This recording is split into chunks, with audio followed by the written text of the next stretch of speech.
Ay Orxan, yaxşı yadıma düşdü. Cavi səni toya çağırır. Hansı abi? O kilin sonra mağazinə girdin, Abşaqa bir dənə salam verdin ha hamiyə. Orada oğlan var idi bir dənə. Ay mənim onun nə atmaşinin var, baş verdim. Sən toya çağırıb? Hə. Sən Allah məni bildirmə. Çağırmır səni. Yo çağırmayıb. Sən yaxşı çağırdın. 100 manat gözəl rezentlik. Hə, deyirəm çağırmadı. Nə deyirəm? Mən nə Mənə toya çağırıb yercilər. O çağırmadı. Nə çağırmadı? Mən tanıdım bax. Yətərsən çağır qaqa, nə var nə yox. Mənəm kilin sonra mağazinə gördüm. Qaqa Orxanı toya çağırmamısan sən. Du çağır.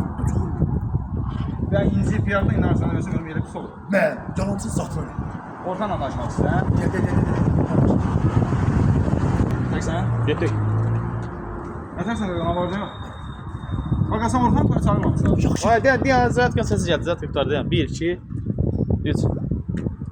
Yətərsən çağır qaqa, nə var nə yox. Qaqa Orxanı toya sən çağırmamısan. Ha çağırmayıb yaxşıdır. Nə dirəşirsən? Mağazinə salam ver ha. Mən yanımda olmalı. İnan Allaha bir ayağına oturub belə kövrəliyib. Yalansız zatlar elə. Bu mən çağırmıyorum. Sosla paylaşırlar, dost dedikləri mənə toya çağırmadı, nə eləmədi? Yalansız suyum. Özüm elə belə pis olur. Suyum çağırmır da. Ver. Özüm götür. Mən niyə poxa sonra? Alo. Səndən incimişəm.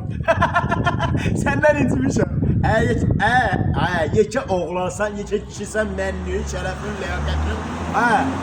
Hamını toya çağırmısan, mənə çağırmamsan ha?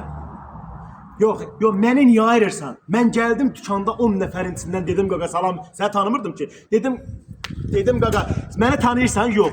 10 nəfərin içində gəldim, dedim nə qulluq edim sənə? Mən mağazinə gəldim ha. Mən mağazinə gələndə sən hələ varam, darıxma. Mən mağazinə gəldim, sən dedim nə qulluq qaqa? Dedim nə qulluq dedin heç nə. Salamın ikimiz olur. Toya çağır da məni başıma dönümsən. Mən 100 manat pul ayırmışam. Səni çağırmasaydın mən gələcəkdim. Səni çağırmasaydın gələcəkdim sən. Allah'ım bilsin. Yaxşı. Saat 6-da elə Savadla gələcəm. Yaxşı. Gedirik. Yox deyil də sözüm çıxmaz. Sən vurmuram. Bax, düzdür. Belə düzdür. Get bura sən toy. Cəhənnəm ol, get gözün təkəz altına.